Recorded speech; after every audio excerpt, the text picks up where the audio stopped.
الحمد للہ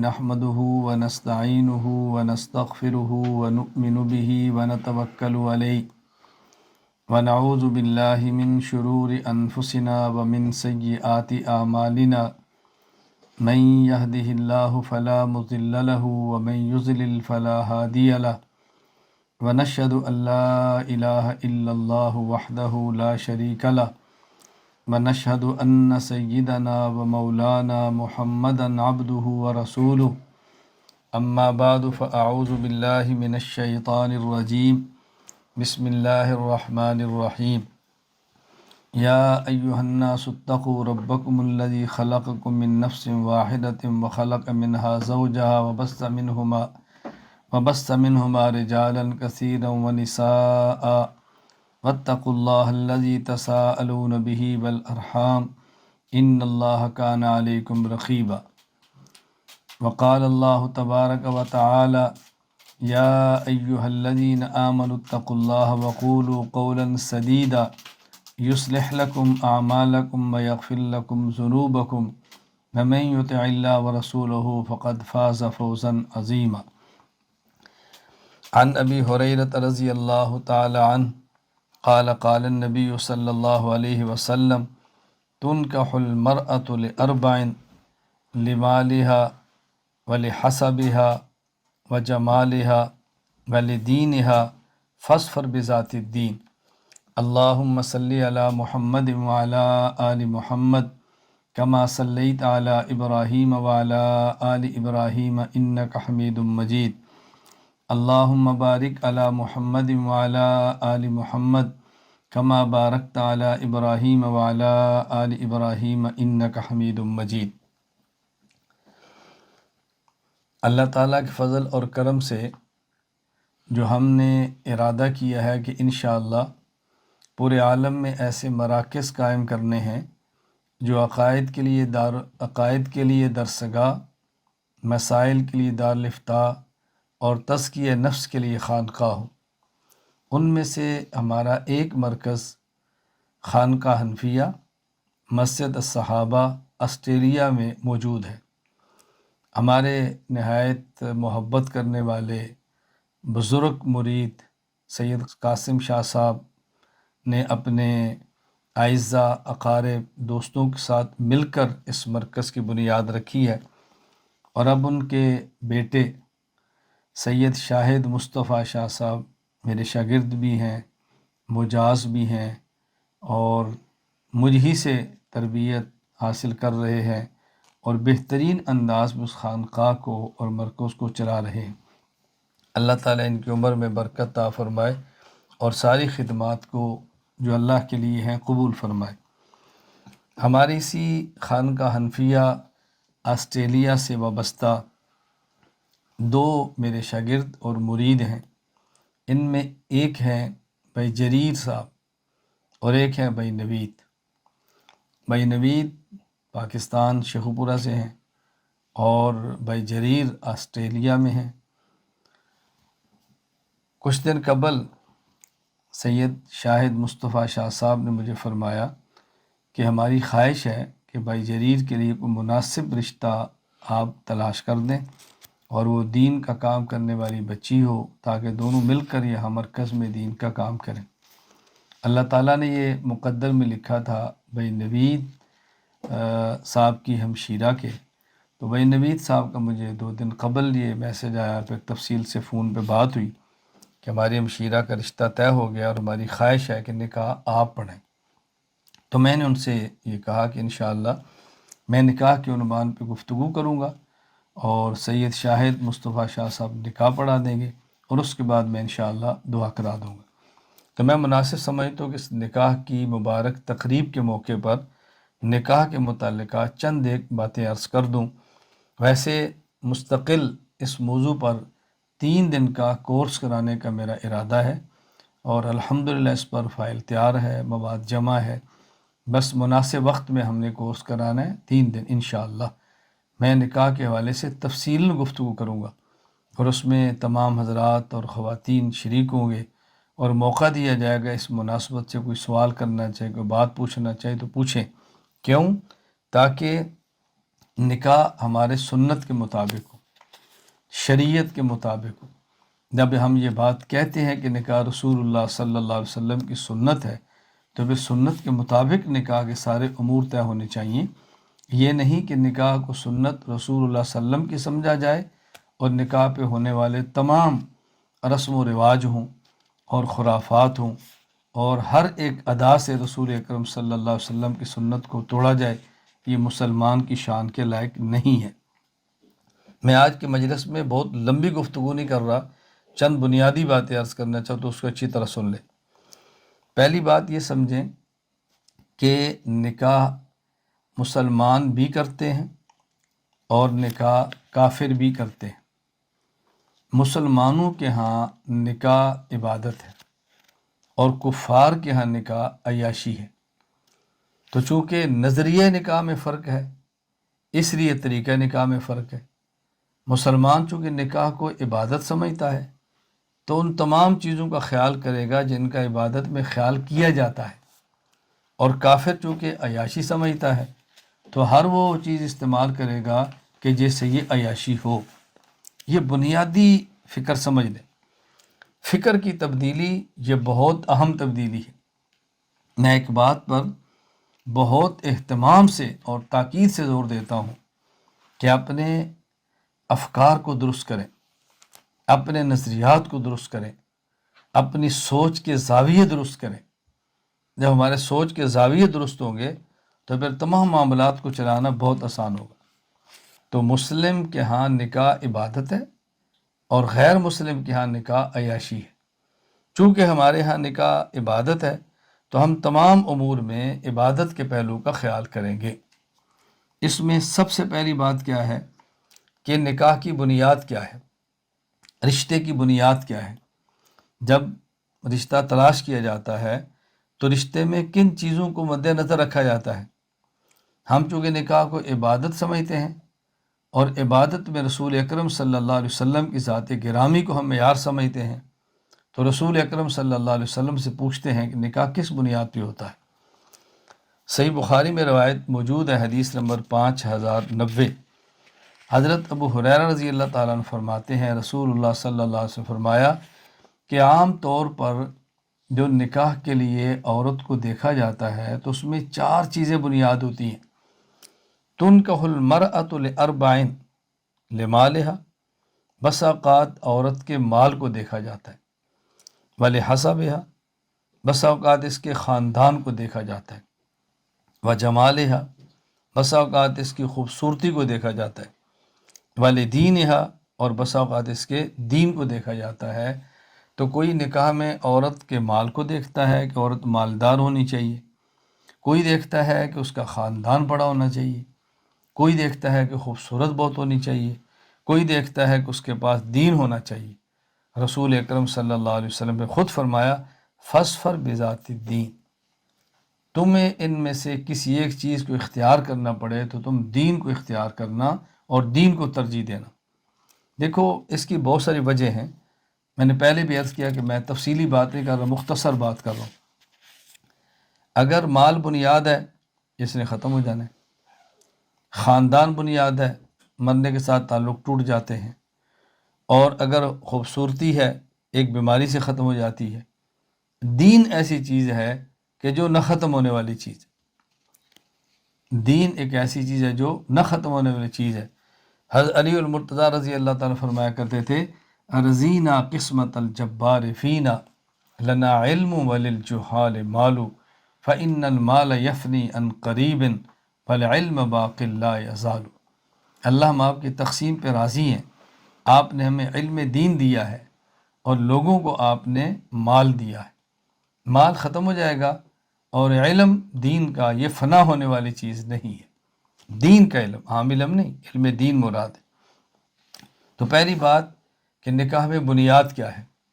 اب یہاں ایک بات سمجھیں، جس طرح یہ چیز لڑکے والے دیکھتے ہیں کہ لڑکی مالدار ہو، لڑکی کا خاندان بڑا ہو، لڑکی خوبصورت ہو یا لڑکی دیندار ہو، اسی طرح لڑکی والے بھی دیکھتے ہیں کہ لڑکا پیسے والا ہو، بڑا خاندان ہو، خوبصورت ہو، دیندار ہو، شریف ہو۔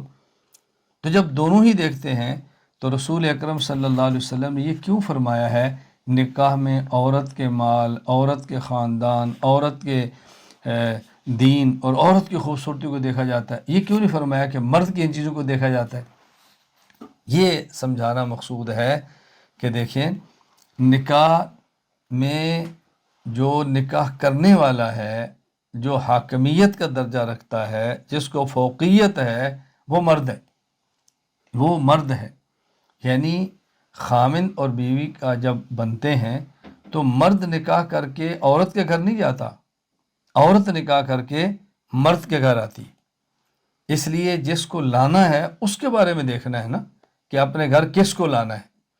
جس نے جانا ہے اس کا اتنا مسئلہ نہیں ہے، بات سمجھیں، جس نے جانا ہے اس کا اتنا مسئلہ نہیں کہ کس کیا جانا ہے، جس نے اپنے گھر میں مستقل رکھنا ہے اس کے لیے مسائل ہے۔ تو اس لیے نسبت اس بات کی طرف کی ہے کہ عورت میں ان چیزوں کو دیکھا جاتا ہے کہ عورت کیسی ہو۔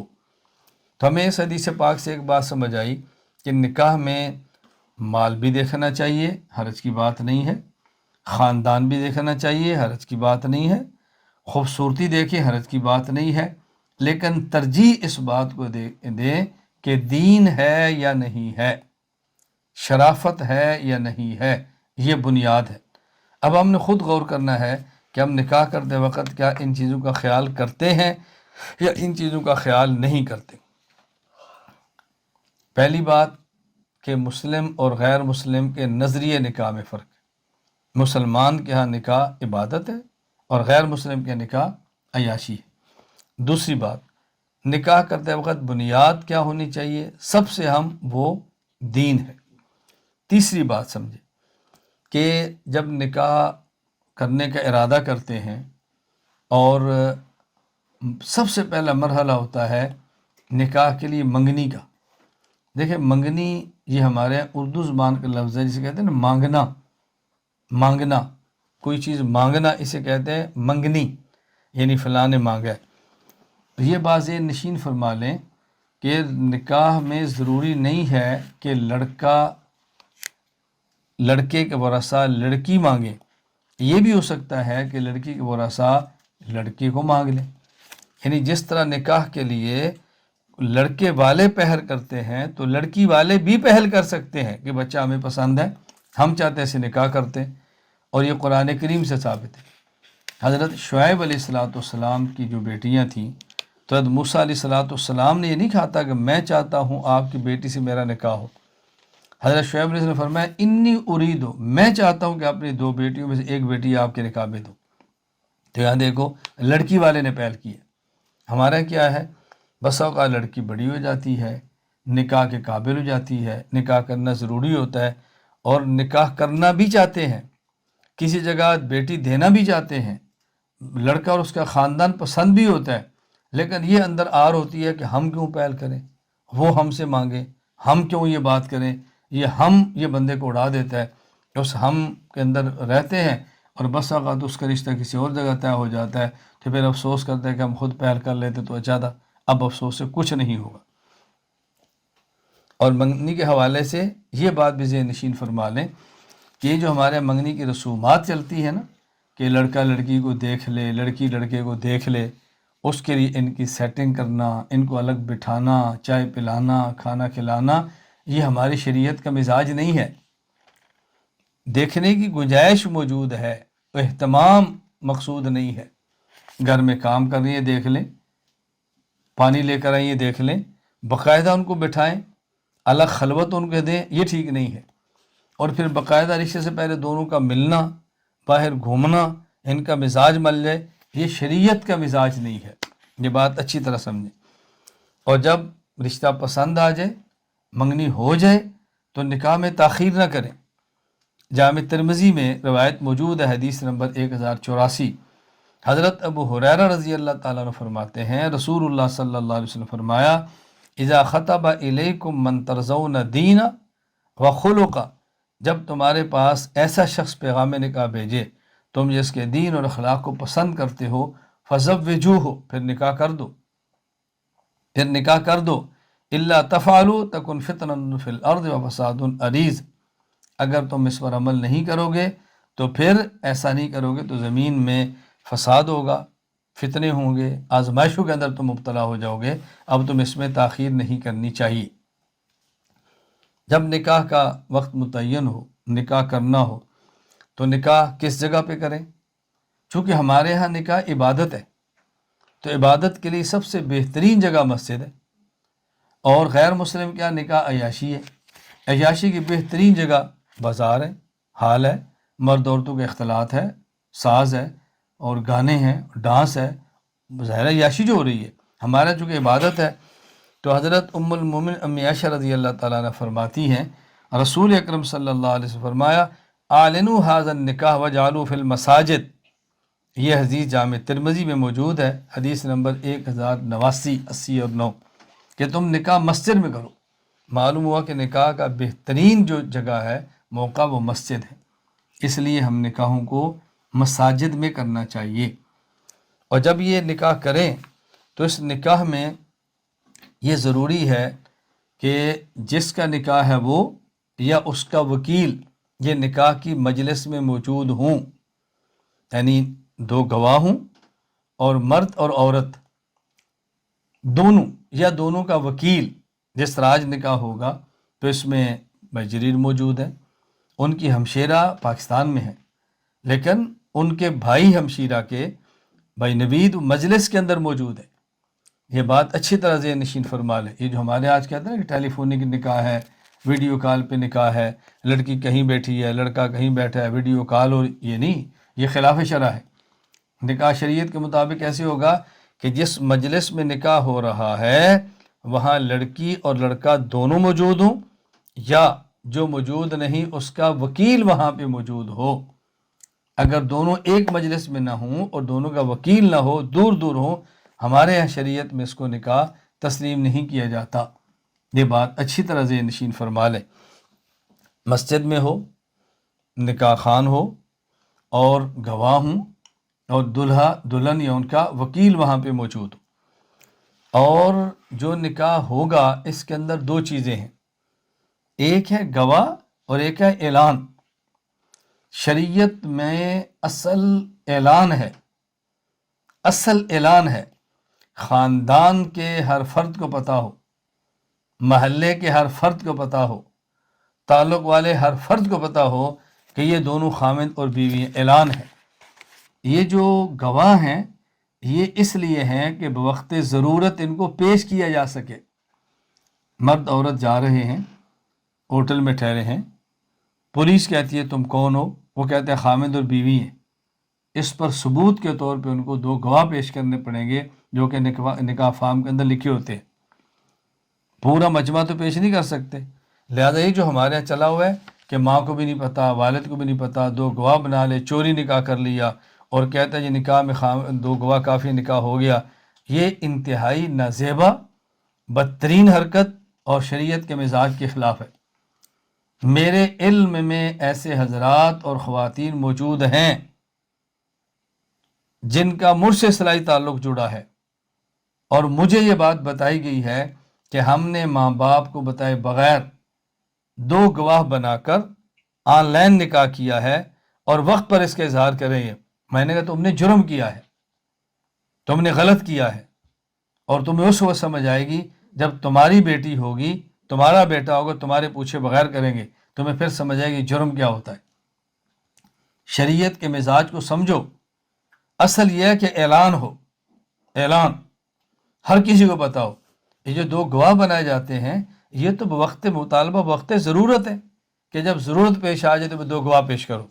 اصل اعلان ہے۔ میں بار بار یہ بات کہہ رہا ہوں، اس دھوکے کے اندر مت آؤ کہ والدین کو پتہ نہیں ہے، سرپرست کو پتہ نہیں ہے، کہیں دفتر میں کام کرتے ہیں، کہیں اور کام کرتے ہیں، اور بعض اس سطح کے لوگ ہیں کہ دین کو استعمال کرتے ہیں کہ یہ میں نے دین کے فائدے کے لیے کیا ہے۔ یہ کون سا دین کا فائدہ ہے کہ آپ دین کے حقوق کو چھوڑ رہے ہو، دین کی حدود کو پامال کر رہے ہو، مزاج شریعت کی دھجیاں اڑا رہے ہیں؟ یہ کون سا دین ہے؟ تو نکاح میں گواہ اور اعلان۔ پھر جب یہ نکاح ہوتا ہے اس میں حق مہر ضروری ہے۔ اب حق مہر کتنا طے کرنا ہے؟ حق مہر میں بنیادی طور پر دو چیزیں۔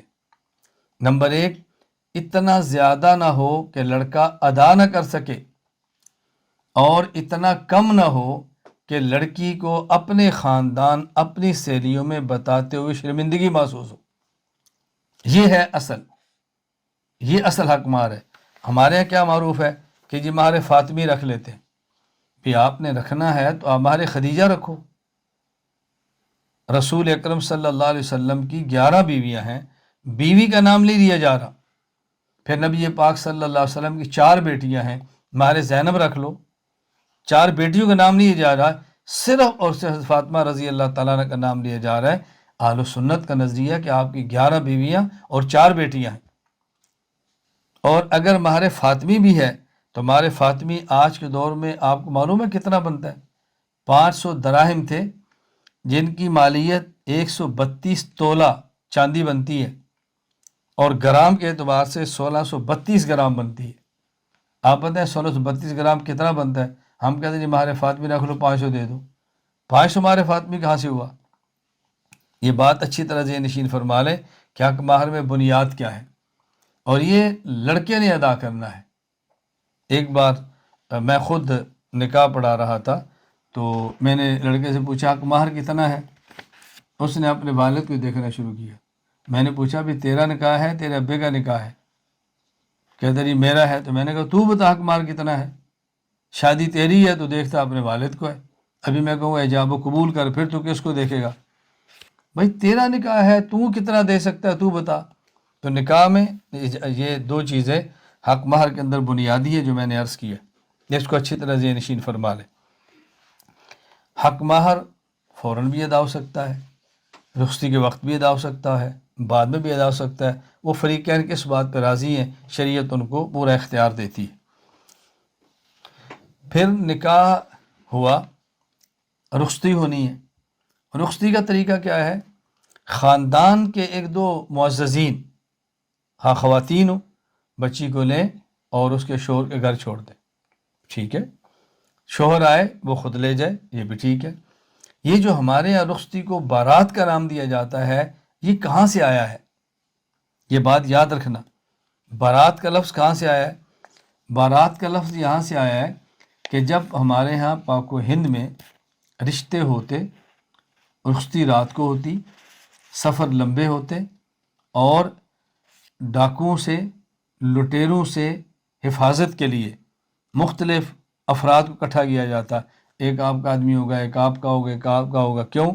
اب مثال کے طور پہ نکاح ہے 200 کلومیٹر دور، بچی کو لینے کے لیے جانا ہے، راستے میں ڈاکو خطرہ ہے، اور اسے کہتے ہیں بارات، رات کہتے ہیں نا رات کو، بارات، رات کے ساتھی۔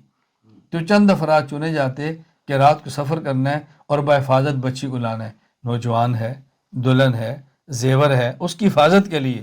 یہ ایک وہاں سے سلسلہ چلا تھا جس کی شریعت میں کوئی حقیقت نہیں ہے، وقتی ضرورت ہوگی اس وقت۔ تو یہ ہے رخصتی۔ تو بارات میں لوگ جمع کرنے، 100 گاڑیاں لینی، ان کو پھولوں سے لادنا، لاکھوں روپے اس پہ لگا دینا، یہ مزاج شریعت کے بالکل خلاف ہے۔ اس پر اپنا پیسہ ضائع مت کریں۔ میں نے خود اپنی بیٹی کا نکاح کیا ہے، بیٹی کو رخصت خود کی ہے، بیٹی کو اس کے سسرال خود چھوڑ کر آیا ہوں، کوئی بارات نہیں ہے۔ ان باتوں کو ہمیشہ ذہن نشین فرمائیں کہ رخصتی کا طریقہ یہی ہے۔ نکاح مسجد میں ہو، ایجاب و قبول ہو اور حق مہر طے ہو، اس موقع پر آپ چھوارے تقسیم کریں، تقسیم نہ کریں، پھینک دیں، لوٹائیں، کوئی حرج کی بات نہیں ہے۔ کیوں؟ یہ خوشی کا موقع ہے نا، دیکھنے سے پتہ چلا ہے کہ خوشی ہو رہی ہے۔ نکاح میں ان چیزوں کا خیال رکھنا انتہائی ضروری ہے۔ نکاح ہوا، رخصتی ہوئی، اب اس کے بعد ولیمہ آئے گا، دوسرے دن ولیمہ کرنا ہے۔ ولیمے کے لیے ایک بات یہ نشین فرما لیں، نکاح ہو گیا، خامد اور بیوی علیحدگی میں ملاقات کر لی، اس کے بعد ولیمہ ہے۔ ہمارے ہاں جو آج کل رواج ہے کہ بس اوقات ایک بہن کا اور ایک بھائی کا نکاح ہے، یعنی آج بھائی نے جانا ہے لینے کے لیے اور کل دوسروں نے آنا ہے بہن کو لینے کے لیے۔ تو لوگ کیا کریں گے کہ جس دن بھائی کا نکاح ہے اس دن ولیمہ دونوں رکھ لیں گے، یعنی اگلے کے نکاح سے پہلے ولیمہ۔ اور میرے علم میں ایسے بہت سارے نکاح موجود ہیں، نکاح سے پہلے ولیمہ نہیں ہوتا، رخصتی سے پہلے ولیمہ نہیں ہوتا، ولیمہ ہوتا ہے رخصتی کے بعد۔ اور ولیمے میں صرف خاندان کے 2-4 بندے ضروری نہیں ہیں، آپ کو جو لوگ میسر ہیں ان کو بلا لیں، نہ پورے خاندان کو بلانا ضروری ہے، نہ تمام اعزا اقربا کو بلانا ضروری ہے۔ ولیمہ کتنا ہونا چاہیے؟ آپ اندازہ فرمائیں کہ حضور اکرم صلی اللہ علیہ وسلم نے اپنے 11 نکاحوں میں جو سب سے بڑا ولیمہ کیا ہے، حضرت انس رضی اللہ تعالیٰ عنہ فرماتے ہیں ما رأیت رسول اللہ صلی اللہ علیہ وسلم اولم علی امرأۃ ما اولم علی زینب فإنہ ذبح شاۃ، کہ حضور نے سب سے بڑا جو ولیمہ کیا ہے وہ اپنی بیوی حضرت زینب کا کیا ہے، اور وہ اتنا بڑا ولیمہ تھا کہ آپ نے ایک بکری ذبح کی تھی۔ صحیح مسلم حدیث نمبر 2568، ایک بکری، اتنا بڑا ولیمہ تھا۔ یہ کس کا ہے؟ سرور کونین صلی اللہ علیہ وسلم، سید الجن والانس کا، سید الانبیاء کا، محبوب ملائکہ، محبوب انس کا اور محبوب خدا کا ولیمہ ہے، اور ایک بکری ذبح ہو رہی۔ تو یہ بات اچھی طرح ذہن نشین فرما لیں کہ ولیمہ کس طرح ہونا چاہیے۔ اور بدترین ولیمہ جس کو رسول اکرم صلی اللہ علیہ وسلم نے خود فرمایا، صحیح بخاری حدیث نمبر 5177 ہے، حضرت ابو ہریرہ رضی اللہ تعالیٰ عنہ فرماتے ہیں رسول اللہ صلی اللہ علیہ وسلم فرمایا شر الطعام طعام الولیمہ یدعا لها الاغنیاء ویترک الفقراء، بدترین ولیمے کا وہ کھانا ہے کہ جس میں مالداروں کو بلایا جائے اور اس موقع پر غریبوں کو چھوڑ دیا جائے۔ ومن ترک الدعوۃ فقد عصى اللہ ورسولہ صلی اللہ علیہ وسلم، کوئی دعوت دے تو دعوے میں شرکت کریں، انکار مت کریں، دعوت کرنی چاہیے اور ولیمہ بھی کرنا چاہیے، ولیمہ سنت ہے، لیکن ولیمہ بہت بڑا نہ ہو، اور ولیمے میں اس کا خیال کریں۔ اگر کوئی ولیمہ بڑا کر لے تو گناہ اور ناجائز نہیں ہے، مزاج شریعت کے خلاف ہے۔ شریعت کا مزاج ہے ایک مختصر سا ولیمہ ہو، اور اس میں غریب بھی بلائے جائیں، اور یوں کھانا بنایا جائے اور نکاح کی ترتیب بنائی جائے۔ اللہ تعالی ہم سب کو سنت کے مطابق نکاح کرنے کی توفیق عطا فرمائے۔ میں اپنے تمام بھائیوں کو، اپنی تمام بہنوں کو اور اپنی تمام بیٹیوں کو اور بیٹوں کو یہ بات سمجھانا چاہتا ہوں، ہم طے کریں کہ ہم نے جو نکاح ہیں وہ انشاءاللہ ثم انشاءاللہ سنت کے مطابق کرنے۔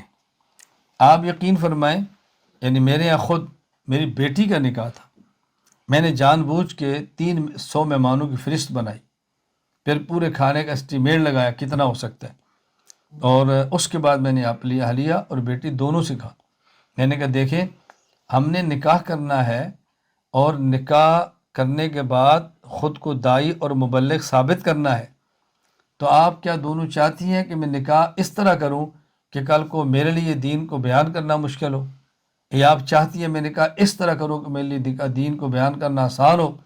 کہا جی ہم چاہتے ہیں کہ آپ کے لیے آسان ہو، ہم آپ کے ساتھ ہیں۔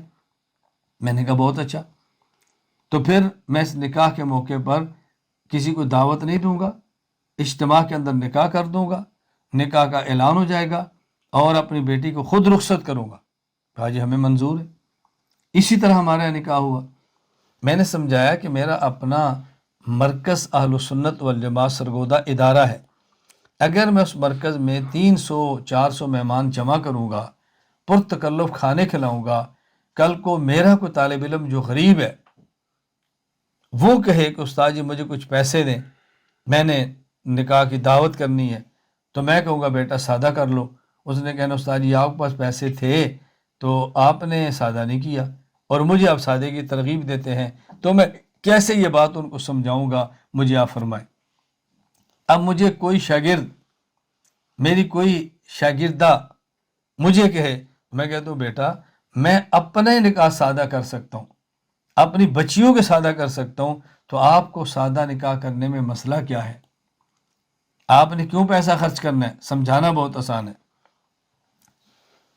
میری اہلیہ کے بھائیوں کا نکاح تھا، میری اہلیہ نے کہا امی کا اور ابو کا، بھائیوں کا، بہنوں کا بہت اصرار ہے کہ آپ پاکستان آؤ اور نکاح میں شرکت کرو، ظاہر ہے ہم استنبول میں، یہاں سے آؤ۔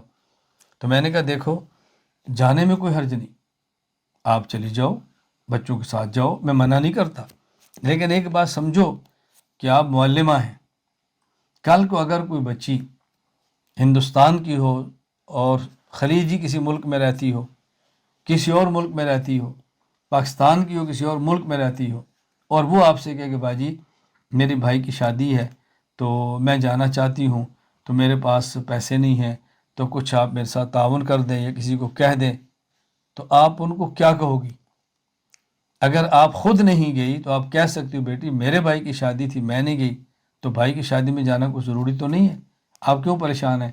تو آپ یہ بات کہہ سکتی ہو نا۔ اور اگر آپ خود چلی گئی تو آپ اس کو کیسے سمجھاؤ گی؟ اگر آپ اس کو سمجھانا چاہو گی تو اس نے کہنا باجی آپ پاس پیسے تھے آپ تو چلی گئی، اب میرے پاس نہیں پیسے تو میں بہت پریشان ہوں، سمجھانا مشکل ہوگا۔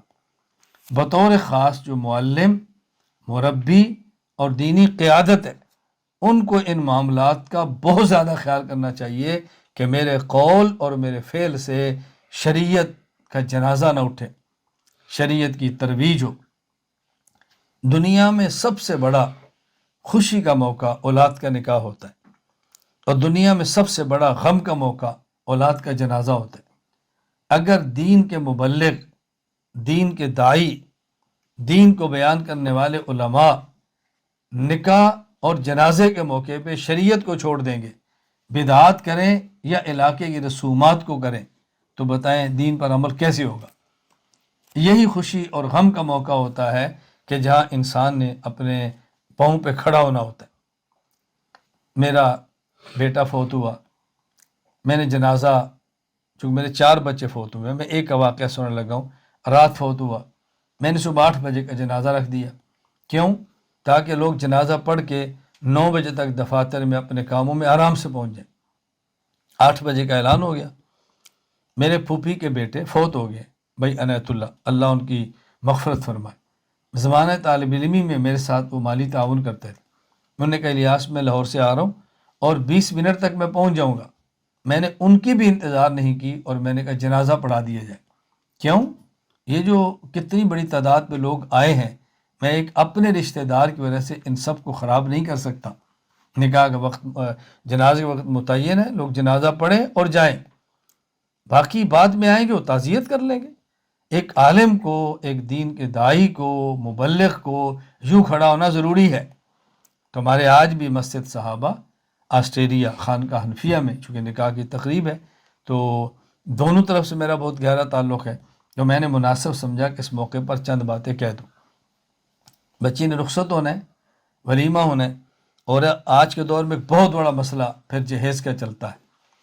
یہ میری بات اچھی طرح ذہن نشین فرما لیں، اور جس طرح مہر میں مہر فاطمی کہتے ہیں، اسی طرح جہیز میں جہیز فاطمی بھی کہتے ہیں۔ بھائی رسول اللہ صلی اللہ علیہ وسلم کے 11 نکاح ہیں، آپ نے کس بیوی سے جہیز لیا ہے؟ آپ کے 4 بیٹیاں ہیں، آپ نے کس بیٹی کو جہیز دیا ہے؟ رسول اللہ صلی اللہ علیہ وسلم نے جہیز لیا ہے تو بتائیں، جہیز دیا ہے تو بتائیں۔ یہ حضرت فاطمہ الزہرا رضی اللہ تعالیٰ عنہ کے بارے میں کہا جاتا ہے نا کہ آپ نے جہیز دیا تھا، اس کی حقیقت کیا ہے؟ رسول اللہ صلی اللہ علیہ وسلم کے والد فوت ہو گئے، ایک وقت آیا آپ کے دادا فوت ہو گئے، آپ چچا ابو طالب کی تربیت میں رہے، انہوں نے آپ کے خرچ اٹھائے۔ حضرت ابو طالب کے بیٹے حضرت علی رضی اللہ تعالیٰ عنہ آپ کی تربیت میں آگے، آپ نے علی کا خرچ اٹھایا، پھر آپ نے اپنی بیٹی علی کو دی۔ اب اگر رسول اللہ صلی اللہ علیہ وسلم اپنی بیٹی علی کو نہ دیتے، علی کے نکاح میں کوئی اور بیٹی لاتے، تو تب بھی حضرت علی کے گھر کا کچھ نہ کچھ سامان تو دیتے نا، بیٹے کی طرح جو رکھا تھا۔ تو جو اپنی بیٹی فاطمہ دی ہے تو آپ نے کچھ اپنی بیٹی کو سامان دے دیا، کیونکہ علی بیٹوں کی طرح پالا ہوا ہے، کہیں اور سے بھی نکاح ہوتا تب بھی آپ کچھ ان کی ضرورتیں پوری فرماتے ہیں، اب فاطمہ کی تو آپ نے ضرورتیں پوری فرما دی۔ اگر یہ جہیز ہوتا تو رسول اللہ صلی اللہ علیہ وسلم کی 4 بیٹیاں ہیں، کیا ممکن ہے کہ پیغمبر مساوات نہ کریں؟ کیا ممکن ہے نبی عدل سے کام نہ لیں؟ ایک بیٹی کو دے کر 3 کو محروم کر دے؟ کیا ہو سکتا ہے یہ؟ رسول اللہ صلی اللہ علیہ وسلم ایسے فرمائیں گے تو کون عدل سے کام لے گا؟ اس لیے جہیز کا یوں اسلام میں کوئی تصور نہیں جو ہم نے شروع کیا ہے۔ یہ بات اچھی طرح ذہن نشین فرما دے، جن کی بیٹی ہے وہ کچھ دینا چاہے خوشی سے ان کی مرضی ہے، لیکن وہ بھی نکاح کے موقع پر مت دیں۔ میں نے اپنی 2 بیٹیوں کا نکاح کیا ہے، حافظہ بنایا ہے، عالمہ بنایا ہے، وقت پہ ان کی رخصتی کی ہے، کسی ایک بیٹی کو جہیز نہیں دیا، اور میں نے دونوں بیٹیوں سے کہا کہ دیکھو بیٹی، جب تک میں زندہ ہوں، آپ زندہ ہیں، آپ میری بیٹیاں ہیں، آپ کو جب بھی چھوٹی سے چھوٹی بڑی سے بڑی چیز کی ضرورت ہو، میں باپ آپ کے ساتھ کھڑا ہوں۔ نکاح کے موقع پر نہیں دوں گا تاکہ لوگوں کو سمجھ آ جائے کہ یہ نکاح کا حصہ نہیں ہے۔ اس لیے والدین کو ان چیزوں کا خیال کرنا چاہیے، اور میں اس موقع پر بطور خاص ان کو کہوں گا کہ جن کا بیٹا ہے، جو لڑکا ہے، وہ زیادہ اس بات کا خیال کرے۔ میں سمجھتا ہوں کہ یہ مرد کی غیرت کے خلاف ہے۔ مہمان مرد کے آنے ہیں، برتن بیوی لے کر آئے، نکاح اس نے کیا ہے، بستر وہ لے کر آئے، نکاح اس نے کیا ہے، کارپیٹ وہ بچھائے، نکاح اس نے کیا، کپڑے وہ لے کر آئے۔ کپڑا شوہر کے ذمے ہے، رہائش شوہر کے ذمے ہے، کھانا شوہر کے ذمے ہے، نان، نفقہ، سکنا، یہ تینوں شوہر کے ذمے ہیں۔ نان کھلانا، نفقہ اس کی ضرورتیں پوری کرنا، کپڑے وغیرہ، سکنا اس کی رہائش، یہ شوہر کی ذمہ داری ہے۔ اس کا بیوی سے کیا تعلق ہے؟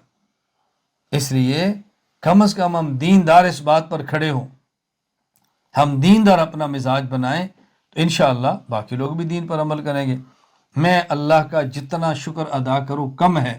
بحمد اللہ تعالی میرے ساتھ پوری دنیا میں ایک بہت بڑی جماعت افراد کی ایسی کھڑی ہو رہی ہے کہ جو اپنے جینے اور مرنے کو سنت کے مطابق بنانا چاہتے ہیں۔ اور آؤ میں آپ کو دعوت دیتا ہوں، ہم سب مل کر، مرد خواتین، یہ فیصلہ کریں کہ ہم نے اپنی خوشیاں اور اپنے غم رسول اللہ صلی اللہ علیہ وسلم کو دیکھ کر چلانے۔ خوشی تھی تو نبوت کا طرز کیا تھا، غم تھا تو نبوت کا طرز کیا تھا، ہم نے ان کو رسول اللہ صلی اللہ علیہ وسلم کی سنت کے مطابق لے کر چلنا ہے۔ کیوں؟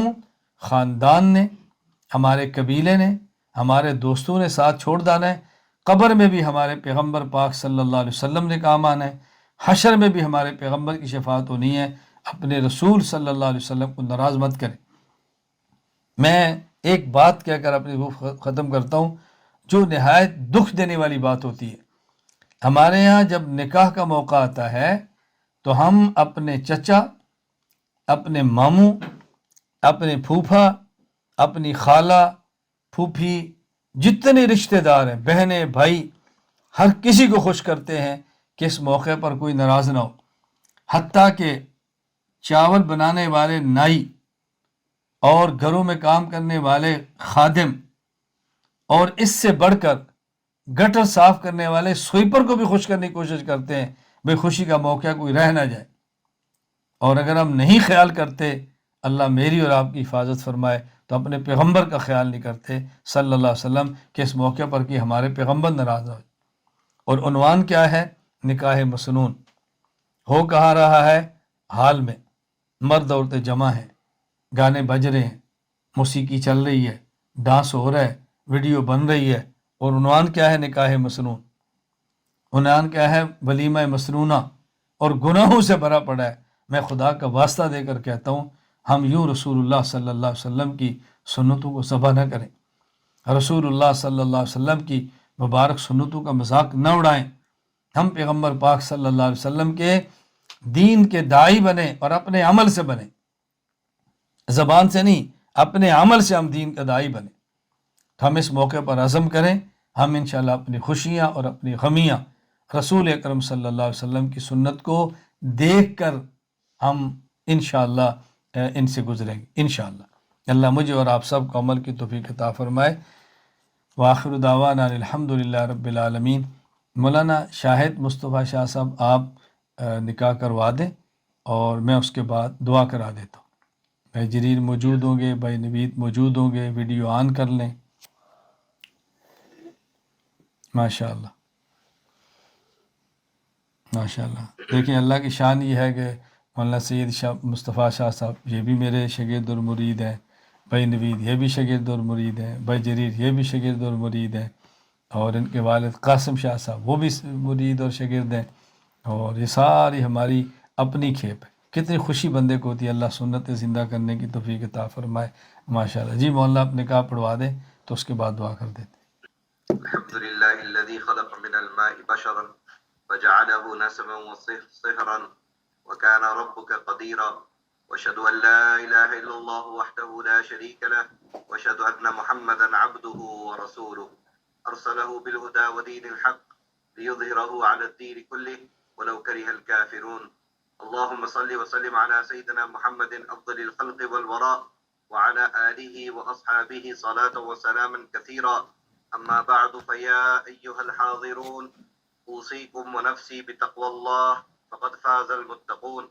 قال الله تعالى في كتابه الكريم بعد أعوذ بالله من الشيطان الرجيم بسم الله الرحمن الرحيم يا أيها الذين آمنوا اتقوا الله حق تقاته ولا تموتن إلا وأنتم مسلمون واعلموا أن النكاح سنة من سنن رسول الله صلى الله عليه وسلم.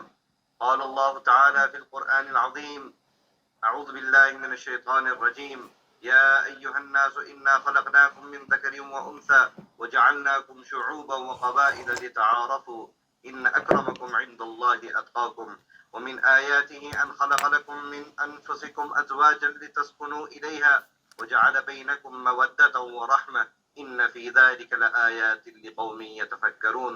وقال النبي صلى الله عليه وسلم النكاح سنتي فمن رغب عن سنتي فليس مني.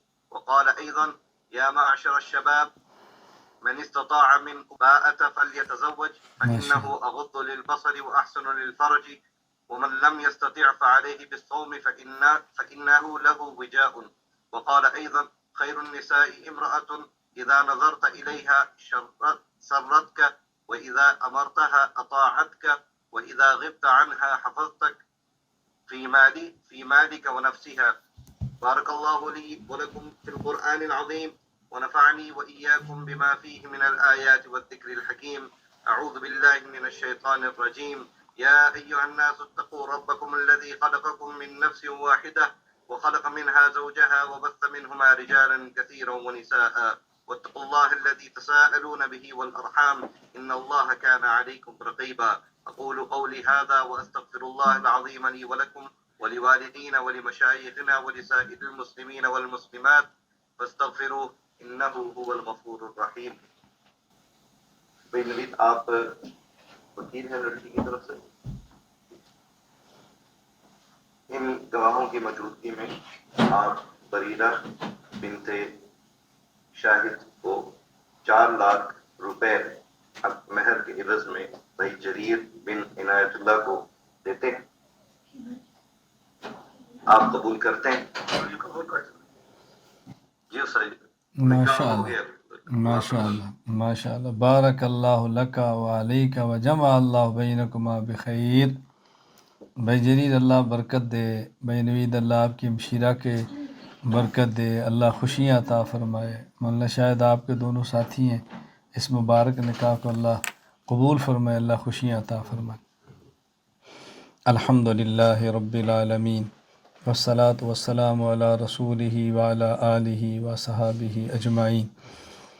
ربنا آتنا فی الدنیا حسنۃ وفی الآخرۃ حسنۃ وقنا عذاب النار. ربنا آتنا فی الدنیا حسنۃ وفی الآخرۃ حسنۃ وقنا عذاب النار. ربنا آتنا فی الدنیا حسنۃ وفی الآخرۃ حسنۃ وقنا عذاب النار. اللہ کریم اس نکاح مسنون کو نکاح مبارک بنا دے. اے اللہ اس نکاح پر جو فوائد ہیں اے اللہ وہ سارے عطا فرما دے. اللہ جو فضائل ہیں وہ سارے عطا فرما دے.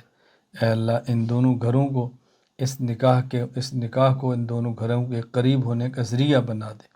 اے اللہ کریم زوجین میں محبت عطا فرما دے، ان کو والدین کی آنکھوں کی ٹھنڈک بنا دے. اے اللہ جو والدین اپنی اولاد کے لیے فکر مند ہیں اے اللہ ان کو اولاد کے لیے جوڑ کے رشتے عطا فرما دے. اے اللہ جوڑ کے رشتے عطا فرما دے. اے اللہ جوڑ کے رشتے عطا فرما دے.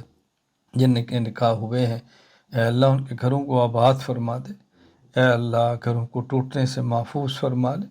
اے اللہ گھروں کو ٹوٹنے سے محفوظ فرما لے. اے اللہ گھروں کو ٹوٹنے سے محفوظ فرما لے، خامد اور بیوی کے درمیان ہونے والی غلط فہمیوں کو اللہ تو ختم فرما دے، اے اللہ بدگمانیاں ختم فرما دے، اے اللہ بد زبانیاں ختم فرما دے، ایک دوسرے کے احترام کی توفیق عطا فرما دے، اے اللہ ایک دوسرے کے قلب میں محبت عطا فرما دے، اے اللہ ہمیں حضور اکرم صلی اللہ علیہ وسلم کی سنت کو زندہ کرنے کا ذریعہ بنا دے، اے اللہ پیغمبر کے دین کو عام کرنے کا ذریعہ بنا دے، اے اللہ قیامت کے دن ہمیں شرمندگی اور رسوائی سے اللہ تو محفوظ فرما لے، اے اللہ رسوائی سے محفوظ فرما لے، اللہ تو خلوت کے گناہوں سے بچا لے، اللہ تو جلوت کے گناہوں سے بچا لے، اللہ اپنی نافرمانی سے ہمیں محفوظ فرما لے، اے اللہ ہمیں ان اعمال کی توفیق عطا فرما، اے اللہ اس امت کی سرفرازی کا سبب بنے، اس امت کی سربلندی کا سبب بنے، اس امت کی ترقی کا سبب بنے، اے اللہ پورے عالم میں جو مراکز کا فیصلہ کی ارادہ کیا ہے اللہ تو اس کو پایا تکمیل تک پہنچا دے، اے اللہ افراد عطا فرما دے، حضرات و خواتین کو دین کے لیے قبول فرما لے، اے اللہ ہماری شب و روز کی محنت کو قبول فرما لے، اے اللہ پوری دنیا سے وہ افراد اور خواتین جو ہمارے ساتھ جڑے ہیں اے اللہ وہ تیرے محبت کی وجہ سے جڑے ہیں، تیرے نام کی وجہ سے جڑے ہیں، اے اللہ تیرے نام کی برکت سے ہمارے معاون بنے ہیں، اے اللہ تو ان سب کو اپنی شان کے مطابق اجر عطا فرما دے، اے اللہ دنیا کی حقیقت ہم پر کھول دے، اللہ تو آخرت کی حقیقت ہم پر کھول دے، اے اللہ تو اپنا کرم فرما دے، اللہ تو فضل فرما دے، اے اللہ تو اپنا کرم فرما دے، اللہ تو اپنا فضل فرما دے، اے اللہ دیر اور دور کے لیے ہمیں قبول فرما لے، ہمیں پورے عالم کی ہدایت کا ذریعہ بنا دے، دین کے افراد جماعتیں ادارے جو تیرے دین کی خدمت میں لگے ہیں اللہ تو سب کو قبول فرما لے، اے اللہ تو سب کی ضرورتیں پوری فرما دے، جو ہم نے دعائیں مانگی ہیں بجاہ النبی صلی اللہ علیہ وسلم قبول فرما دے، وصلی اللہ تعالی علی رسولی خیر خلقہ محمد وعلی آلہ وصحابہ اجمعین آمین برحمتک یا ارحم الراحمین۔ ماشاء اللہ لاؤ بھائی لاؤ، ہم آپ کے نکاح کی خوشی میں یہاں کھجوریں کھا رہے ہیں، ہم آپ کے نکاح کی خوشی میں یہاں کھجوریں کھا رہے ہیں، یہ سب کو ایک ایک کھجور نکال کے دیں۔ اس موقع پر جو بات سمجھنے کی ہم سب کے لیے وہ اہم یہ ہے کہ دیکھیں نا لوگ کہتے ہیں آن لائن سے کیا فائدہ ہوتا ہے، دیکھو آن لائن کو صحیح استعمال کیا جائے تو دین کا کتنا فائدہ ہے، سنت کا کتنا فائدہ ہے، شریعت کا کتنا فائدہ ہے، آپ اندازہ فرمائیں۔